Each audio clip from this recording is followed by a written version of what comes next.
तो भगवान शिव की विवाह के दिन तो खूब खाना पीना चाहिए। हाँ। लोगों का कहने ये है खूब कि भाई हमारे घर जब शादी भी किसी का मैरिज होता है आजकल, तो खूब लोग अच्छा से खाते पीते हैं, तो हम व्रत क्यों रखते हैं। आपको मालूम होना चाहिए भगवान शिव के ही जो विवाह के जो क्रम है, आज हर एक सनातनी के यहाँ उसी क्रम से विवाह होता है, उसी क्रम से। हाँ, और किसी भी देवता का बारात निकलने की परंपरा नहीं है। रजोगुण और सत्वगुण, बाण भट्ट भी रजो से जन्मने सत्यव्रत है, तो रजगुण जो है उत्पत्ति के लिए, सत्वगुण पालन के लिए और तमोगुण नाश के लिए। तो शिव जो है लिंग के रूप में निराकार। हमारे जो धर्म के विरोधी लोग हैं लिंग का कुछ अलग अर्थ लगा के, तो लिंगा चिन्हम, जैसे स्त्रीलिंग पुल्लिंग नपुंसकलिंग होता है, तो लिंग अर्थ में शिवरात्रि के दिन कोई भी लिंग हो, छोटा हो बड़ा हो, कहीं का भी लिंग हो, पत्थर हो, उसको पूजा करने से भगवान शिव प्रसन्न होते हैं। तो नमस्कार दोस्तों, स्वागत है आप सभी को। हमारे साथ अभी हमारे इस खास कार्यक्रम में जो है जुड़ चुके हैं संस्कृत भारती के महामंत्री पश्चिमी चंपारण के, और आपको बता दें कि नरकटिया का जो है +2 उच्च विद्यालय के जो है संस्कृत के जो है अध्यापक डॉक्टर विभाकर गुरु जी हैं। और आइए इनसे हम लोग आप सभी को रूबरू करवाते हैं और जानते हैं आने वाले जो है शिवरात्रि की महिमा के बारे में। स्वागत है सर हमारे चैनल। शिवरात्रि आ रहा है और शिवरात्रि में बहुत सारे लोग जो है अलग अलग प्रकार से जो है पूजा पद्धति करते हैं, बेलपत्र वगैरह चढ़ाते हैं। सबसे पहले हमारे दर्शकों को आप बताइए कि शिवरात्रि पर्व का महिमा क्या है और इसको क्यों मनाया जाता है। नमो नमः सर्वेभ्यो। पप्पू जी, पहले तो मैं आपको और आपके इस चैनल को जो सनातन धर्म के प्रचार और प्रसार के लिए सर्वदा लगा हुआ है, उसको मैं बहुत बहुत शुभकामना और आशीर्वाद देता हूं कि और आगे बढ़े जी। आपने प्रश्न किया शिवरात्रि, तो मैं आपको और आपके दर्शकों को बताना चाहूंगा कि हमारे सनातन धर्म में सत्य सनातन देशस्माकम कहा गया है, और सनातन धर्म एक प्रकार से पर्वों का धर्म है जी, क्योंकि अनादि है, सत्य है और सनातन है।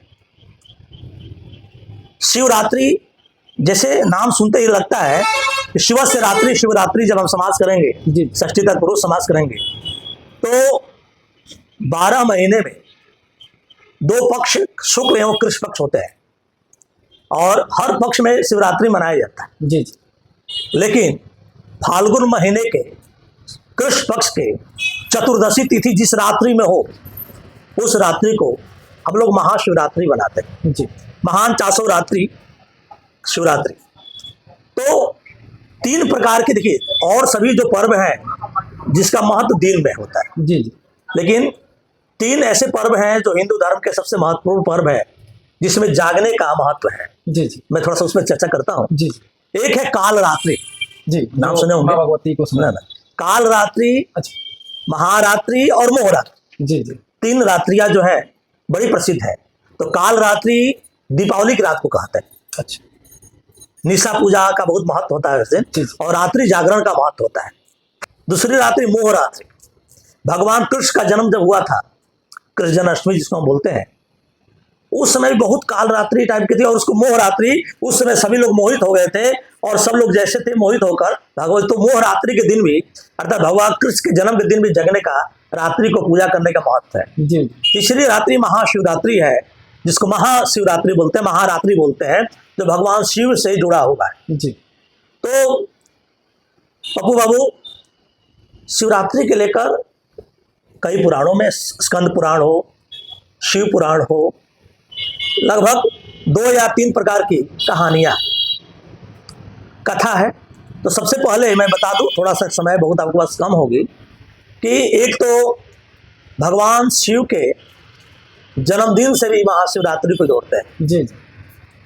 ऐसा माना जाता है भगवान विष्णु के नाभि से कमल जो उत्पन्न हुए, उससे ब्रह्मा का प्रादुर्भाव हुआ, ये पुराण में मतलब जी जी शिव जी। अब ब्रह्मा के भ्रकुट से शिव का प्रादुर्भाव हुआ जी, और वह समय जो था शिवरात्रि के उद्योग, उसी को शिवरात्रि बोलते हैं। और भगवान की 3 शक्तियां जो है, 3 गुण जो है, तमोगुण, रजोगुण और सत्वगुण।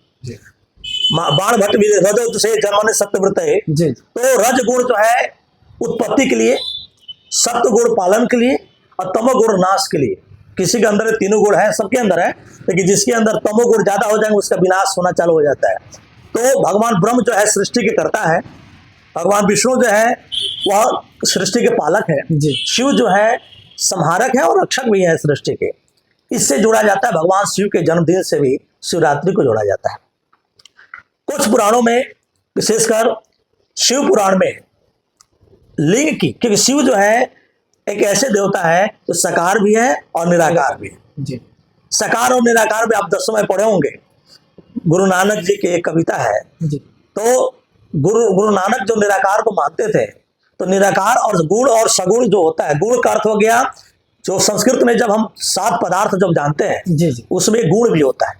दूसरा द्रव्य गुण, गुण में सबसे पहला रूप होता है। जी जी ऐसे लोग जो रूप को मानते हैं वो सगुण को मानते हैं, जी। जो ईश्वर को तो मानते हैं लेकिन उनको शून्य निराकार मानते हैं। जी जी। तो शिव जो है लिंग के रूप में निराकार है, अच्छा, लिंग के रूप में निराकार है, शून्य। जी। ठीक है।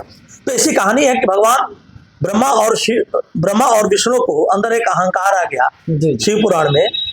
तो अहंकार को दूर करने के लिए भगवान शिव के पास गए लोग। तो भगवान शिव बोले कि भाई इस लिंग की आप था लगा लीजिए कितना को कहाँ घर है। दोनों लोग, शिव जी, ब्रह्मा जी ऊपर और शिव जी और विष्णु जी नीचे की ओर गए, लेकिन अंत तक नहीं मालूम पड़ा शिव का है, और उसी को ज्योतिर्लिंग भी बोला जाता है। तो शिव का अर्थ होता है कल्याण, और लिंग चिन्ह, जी। लिंग का चिन्ह होता है।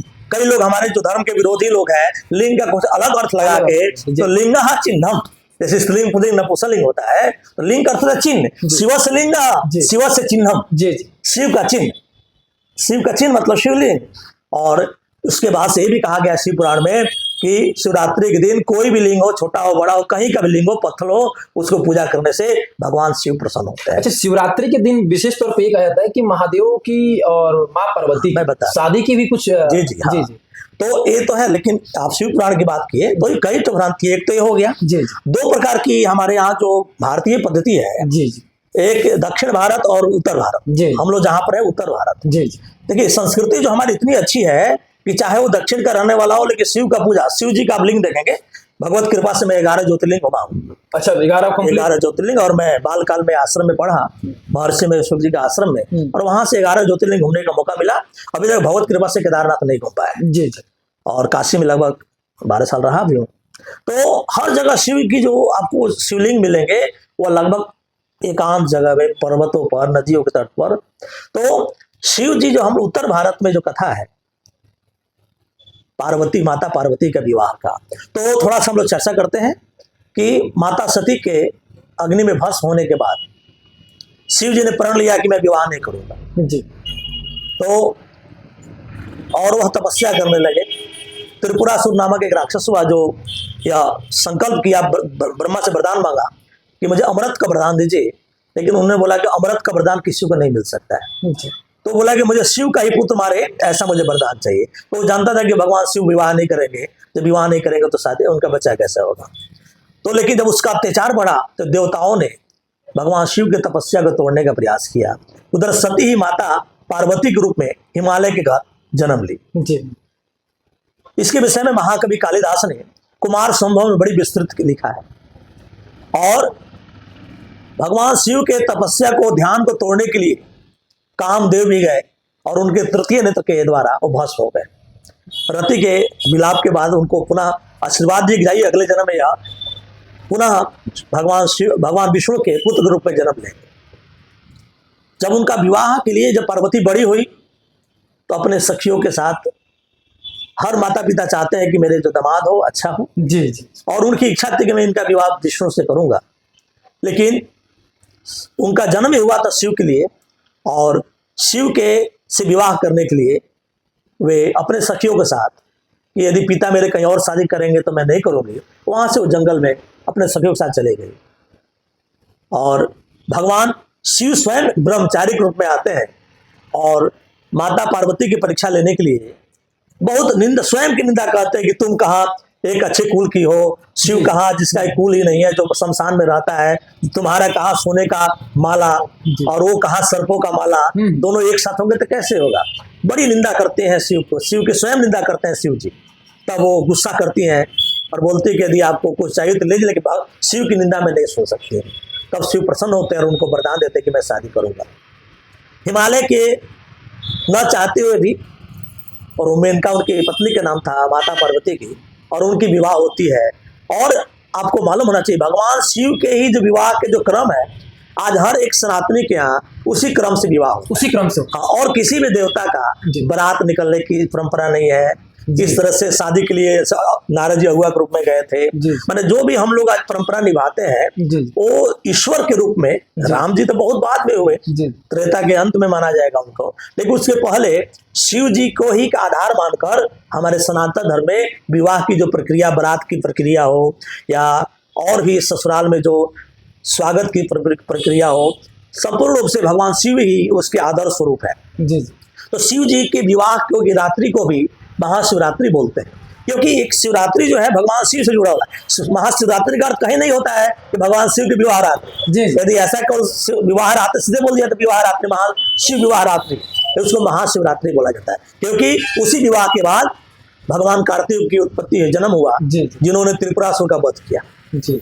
और जो एक समाज में जो राक्षसों का जो वृद्धि हुई थी, राक्षस से चुकते जो दुष्ट प्रवृत्ति के लोग हैं वही राक्षस। ऐसा नहीं कि राक्षस कोई अलग होते थे, क्योंकि कश्यप गोत्र के काश्यप ऋषि के लड़के देवता भी और राक्षस भी। जी। राक्षस मतलब जिनके अंदर तमह गुण ज्यादा है, मतलब उत्तेजना वाले। उत्तेजना ज्यादा, वो राक्षस हो गए। जी। और जिसका सत्व गुण ज्यादा हो भगवान हो गए। इसमें कोई ऐसा नहीं कि राक्षस कोई अलग से कोई उत्पत्ति हुई, दीति से दैत्य हुआ, दीति से दानव भी बने। जी। ठीक है ना। इसलिए दोनों एक ही माता पिता के संतान है, लेकिन दो से अपने घर में दो भाई अलग अलग प्रवृत्ति के हो जाते हैं, तो प्रवृत्ति के गुण की अधिकता के कारण कोई दैत्य हो गया, कोई दानव हो गया, कोई देवता हो गया, कोई दानव हो गया। जी।